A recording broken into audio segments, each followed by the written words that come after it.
Bueno, pues muy buenas noches. Hoy estamos muy agradecidos de tener esta entrevista especial. Estamos estrenando una nueva forma de poder eh, tener contacto con nuestros invitados y con otras personas. Eh, bueno, pues vamos a comenzar presentando este día en este live de Maratón 40 días de consuelo y paz. Y bueno, ahora ha cambiado un poquito, estábamos diciendo que era maratón de indexación, ahora lo complementamos con maratón de indexación e historia familiar, 40 días de consuelo y paz. Y estamos esperando que así sea, que ustedes puedan tener estos sentimientos de consuelo y paz al experimentar el trabajo en su historia familiar y al prestar servicio en la indexación. Bien, pues hoy tenemos un invitado de lujo. Y algunos de ustedes seguramente le conocen, le han seguido, tiene un canal en YouTube que se llama Tips de Genealogía.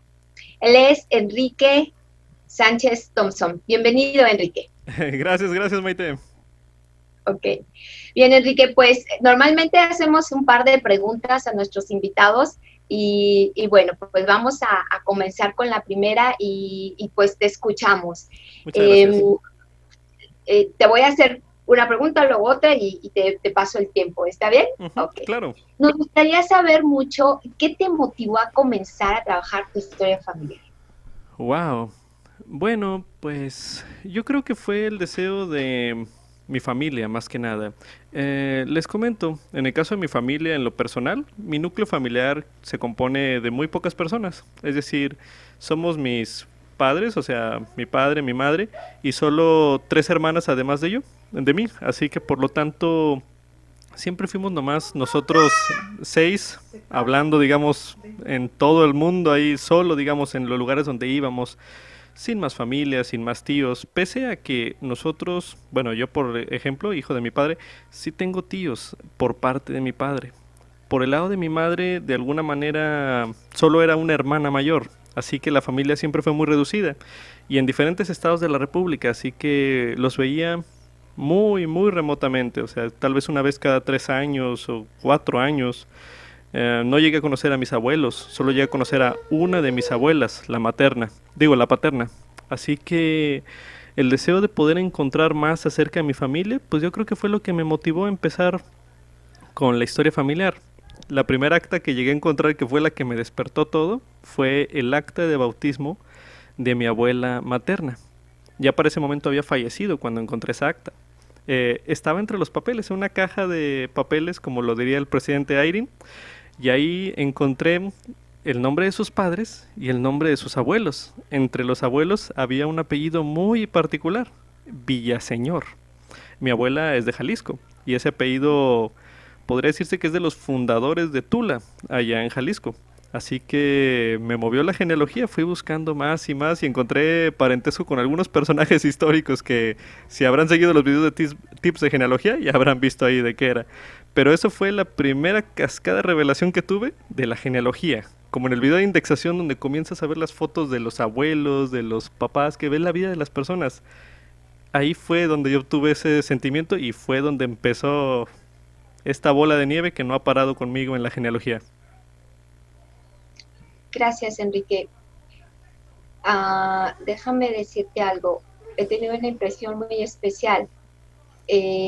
Mi bisabuela también es Villaseñor y también es de Jalisco, así que Uh-huh. tenemos que platicar al final.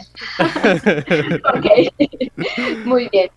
La siguiente pregunta, ¿cómo nació tu idea de un canal de YouTube y el título de Tips de Genealogía?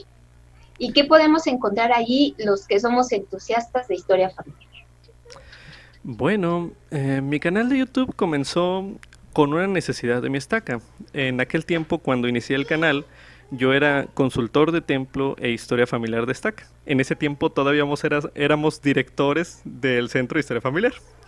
Y bueno, yo realizaba capacitaciones a los consultores y organizaba esas capacitaciones cada 6 meses aproximadamente. Ahí, o sea, una semestralmente. El problema había en que a veces iban un día o una semana, pero la siguiente parte de la capacitación no la veían el siguiente domingo, o porque eran domingo inclusive.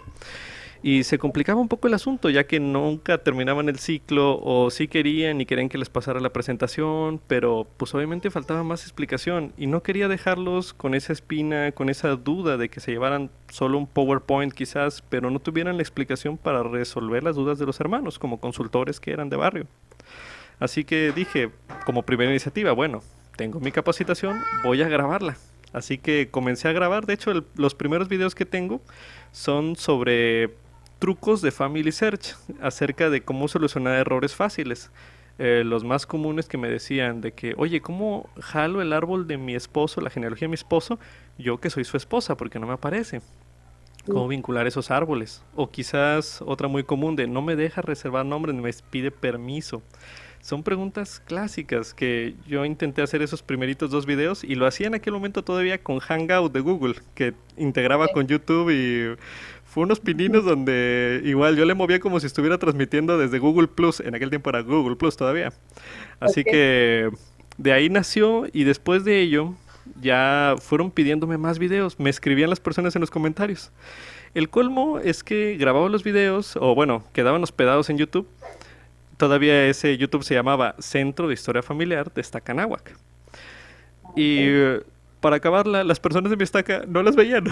Veían personas de otros lugares, otros estados, otros países. Así que ellos mismos me fueron pidiendo, ¿sabes qué? Oye, me está pasando este caso. O veía de repente casos muy raros, donde ellos me decían, ¿sabes qué? Si quieres, te presto mi usuario y contraseña para que lo veas. Y yo decía, oye, esto es un caso muy especial. ¿Me permitirías grabar este caso para poder ayudar a otra persona o documentarlo? Sí. Y así me fueron pasando, igual en mi propia historia familiar, casos que no había ningún video en ningún lado que hubiera documentado. Y dije, voy a documentarlo, porque quizás en un futuro haya una persona con esa misma pregunta o esa misma situación tan difícil y tan única que le va a ayudar a resolverlo. Al final, por eso fue cambiando. Comenzó el nombre de Tips de Genealogía por el primer speech que saqué improvisadamente en mi primer video. Y así, muy nervioso, decía en el video cuando inicié. Ahora quiero presentar unos tips y trucos de Family Search y genealogía. Así de nervioso comencé y por eso quedó Tips de Genealogía. Ok, excelente. Pues muchas gracias, muy interesante. ¿Podrías compartirnos una experiencia especial que hayas tenido al enseñar a otras personas a usar el árbol familiar? Wow. Pues todas las experiencias que me han pasado, por ejemplo, en el Centro de Historia Familiar de mi estaca, realmente fueron maravillosas. Amé ese tiempo que serví ahí en ese centro de historia como director o consultor de Templo de Historia Familiar. Algo que siempre me quedó muy marcado y que todavía sigue siendo enseñanza mía cuando ahora sí que enseño a alguien en historia familiar de manera presencial. Recuerdo porque era una persona que en ese tiempo yo creo que era todavía investigador de la iglesia en ese momento. Él llegó recomendado por los misioneros para que fuera a visitarme. Era un domingo y estaba completa. En ese tiempo todavía solo el centro de historia familiar. En ese domingo. Era muy temprano todavía, como a las 4. Abríamos de 4 a 8. Bueno, pues llegó él. Se llama Arturo. Todavía es buen amigo mío. Y bueno, él no tenía mucho de su genealogía. De hecho, casi cuando van al centro de historia familiar o con un consultor, casi no tienen nada a veces y ni su cuadernillo en ocasiones, pero más o menos se acuerdan o hacen un intento. Y como de costumbre, había personas que no tenía fechas. Es decir, quizás su abuelo decía, bueno, pues yo ya sé que ya falleció. ¿Cuándo falleció Arturo? No, no lo sé. Y yo les decía siempre, sí lo sabes, nomás que no te acuerdas. Siempre. ¿Por qué? Ya le hacía énfasis. Bueno, ¿tú lo conociste a tu abuelo? "Mm, no, él falleció antes que yo. Ah, entonces su fecha de fallecimiento fue antes de tu fecha de nacimiento. ¿Ya ves que no te acuerdas? Muy bien, entonces ya lo apuntaba. Bueno, ¿y tu papá de cuándo es? Y ahí íbamos descifrando con fechas aproximadas los datos de esas personas. Y él solito comenzó a hacerse las mismas preguntas. Ah, a ver, si fue esto, lo conocí entonces, y ya fui calculando los datos. Él al principio como que pensó que quizás yo hablaba o lo trataba como que muy golpeado, como que no quería atenderlo. Pero después, en ese mismo rato, llegó otra hermana, igual a pedirme ayuda. Y obviamente, como era un solo consultor, pues pasaba de lugar a lugar saltando como conejo. Y ya en esa llegó la misma situación con la hermana. A ver, este familiar, ¿se acuerda su fecha de nacimiento? No. Ah, pero entonces, ¿lo conoció? Bueno, sí se acuerda, nomás que no lo recuerda. Más bien, sí se acuerda, no lo sabe, más sí se acuerda. O sea, sí lo ha de recordar. Y por lo tanto ya le comencé a decir, bueno, nació antes que usted, falleció. Y de ahí mismo él vio, Arturo, ah, entonces esto lo haces con todas las personas, no solo conmigo. Efectivamente, esa ha sido una enseñanza muy grande para mí, el hecho de que realmente hay fechas, hay datos que nosotros, mediante cálculos, mediante inspiración, nosotros podemos recibir. Y aunque no lo parezca, este tipo de aproximación y fechas ha llevado a grandes y grandes descubrimientos. La oportunidad que se abran registros sugeridos en la plataforma, entre más datos se depositen, más grande puede ser la información que se reciba. Se hace un filtro de datos de manera que permite en la data de Family Search obtener toda la información específicamente de la persona. En mi experiencia yo creo que ha sido de las más memorables el hecho de decirles, sí lo sabe, nomás que no se acuerda. Así que acuérdense todos. Excelente, gracias. Frases célebres. Muy bien. Bien, y finalmente, ¿por qué invitarías a otros a indexar y hacer su historia familiar utilizando el árbol familiar de Family Search? A este tiempo yo ya conozco una serie de plataformas diversas de historia familiar que pues he compartido en diversos videos y tutoriales. Family Search yo lo destaco en particular porque es un árbol compartido, es un árbol colaborativo, de manera que permite a todos trabajar sobre una misma línea, una misma base. Lo que usted aporte va a ser algo que va a ayudar a otras personas y aún más a futuras generaciones. Quizás el respaldo tecnológico que tengan otras plataformas no sea tan eficiente a esta. Yo destaco mucho en Family Search la particularidad que tiene de la relación con la original Sociedad Genealógica de Utah y el respaldo de la información que se conoce por las bóvedas de granito. Yo les he dicho muchas veces a mis conocidos amigos, bueno, sube las fotos a Family Search y ellos tienen miedo, no, pero es que se me van a perder. Bueno, aquí tienes el respaldo de unas bóvedas de granito allá en Lago Salado, los cuales están preparados para resistir lo que sea. Y así de segura vas a tener tu información, que si la dejas respaldada en Google Drive o Google Fotos o alguna otra cosa. Y en el caso de la indexación abre las puertas, abre las ventanas, no puedo decir de los cielos, pero sí de las datas de información, porque gracias a ella podemos obtener registros. De hecho, es sumamente importante la labor de indexación. Si no se hace correctamente, desafortunadamente va a ser quizás una piedra de tropiezo para alguien en una futura generación o en estos momentos que está buscando esa persona. Al momento de que uno indexa, yo particularmente llegué a hacerlo por la labor de indexar tumbas, ahí que me gustó mucho esa integración con Billion Grapes. Um, Sentía realmente la presencia de esas personas. O sea, llegué a sentir cuando estaba seleccionando los nombres que esa persona estaba requiriendo las ordenanzas, requiriendo ese apoyo en particular. Me queda muy marcada una frase del Elder Bednar que él decía, y creo que viene citada en un manual de Instituto de Historia Familiar.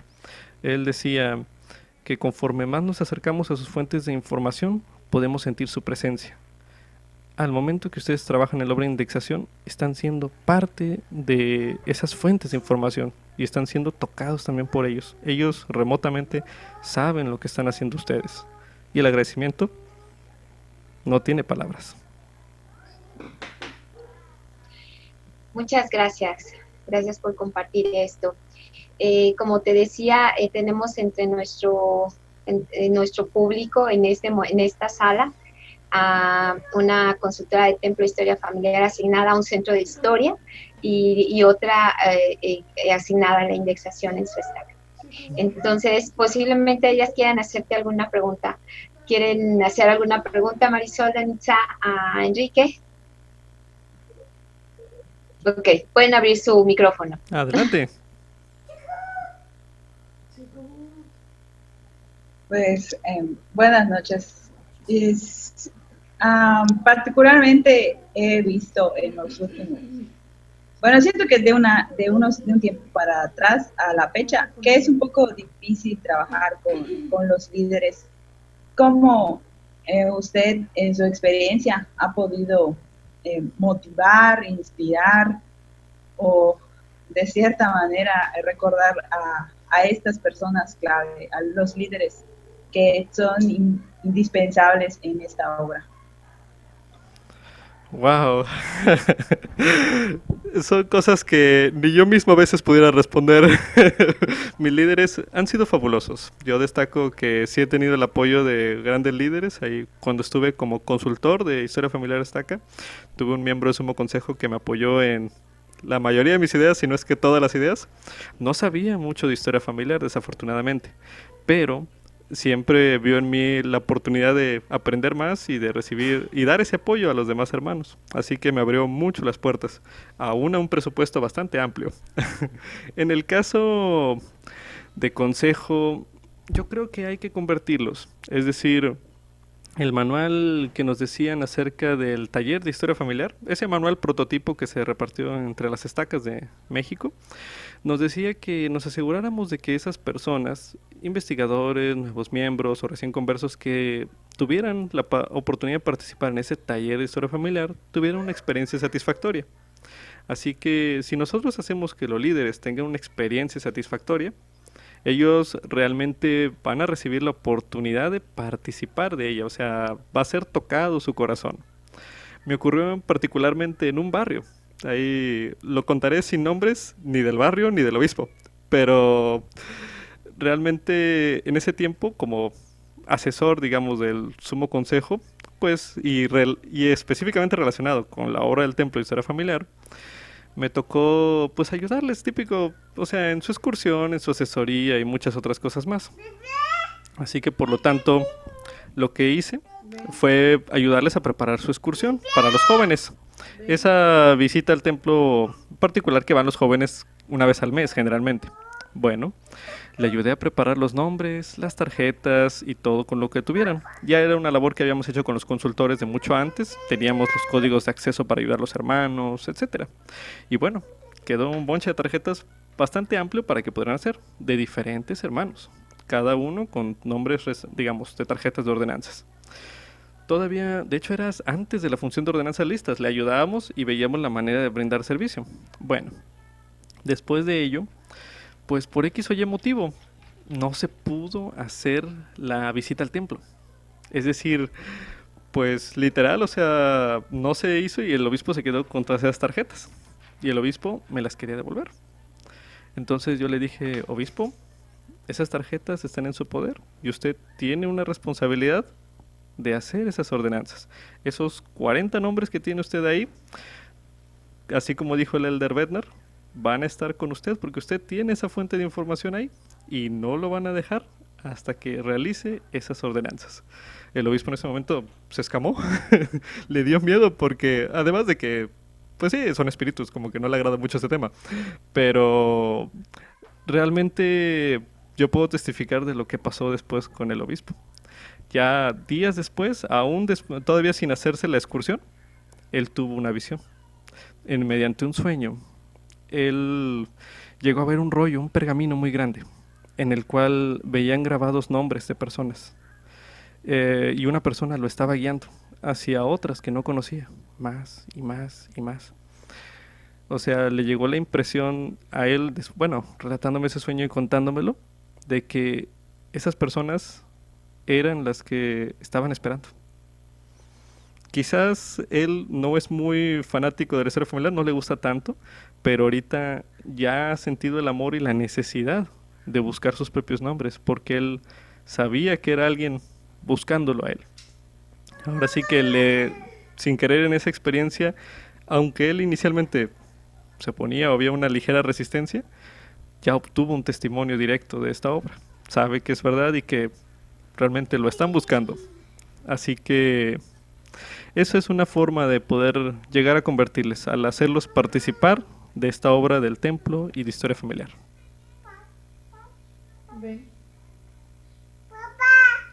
Gracias. Muchas gracias. Una pregunta breve, Dani.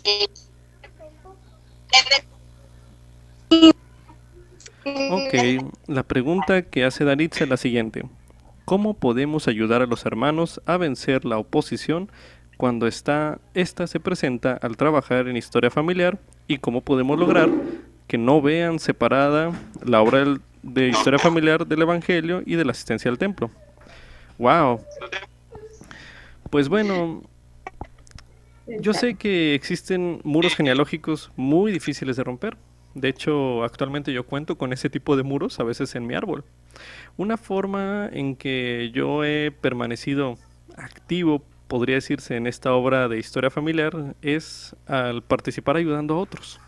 La obra de indexación es un medio por el cual se puede mantener con esa espina o ese espíritu de Elías de la obra de historia familiar, ya que nos permite seguir ayudando a más personas, aunque muchos de ellos no están íntimamente relacionados genealógicamente con nosotros. Nos permite mantenernos así.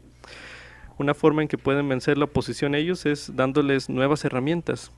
Es decir, quizás ese hermano que no encontró nada en Family Search todavía no ha ingresado a Ancestry mediante el Partner Access para poder encontrar más cosas.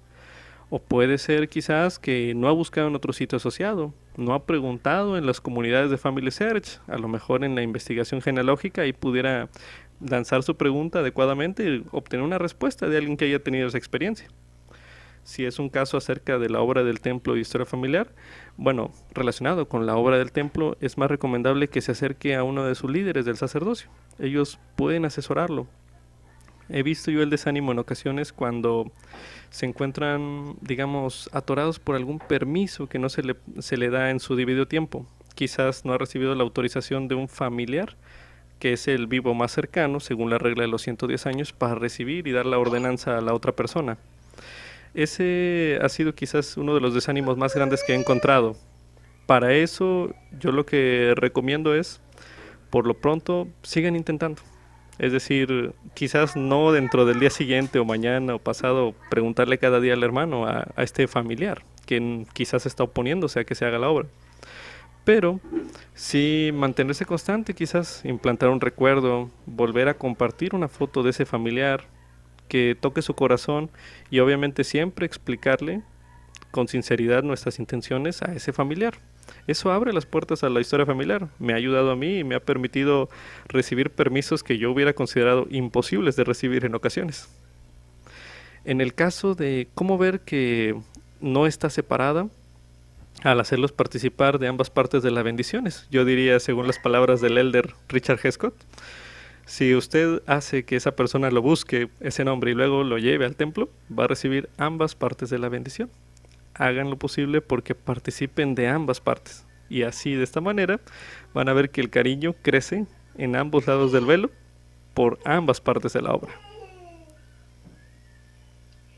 Enrique, muchísimas gracias por estar en esta entrevista en vivo y agradecemos mucho tu tiempo, agradecemos también a Marisol y a Danitza y bueno, pues seguramente hasta la próxima. Claro que sí. Hasta la próxima. Bye. Gracias.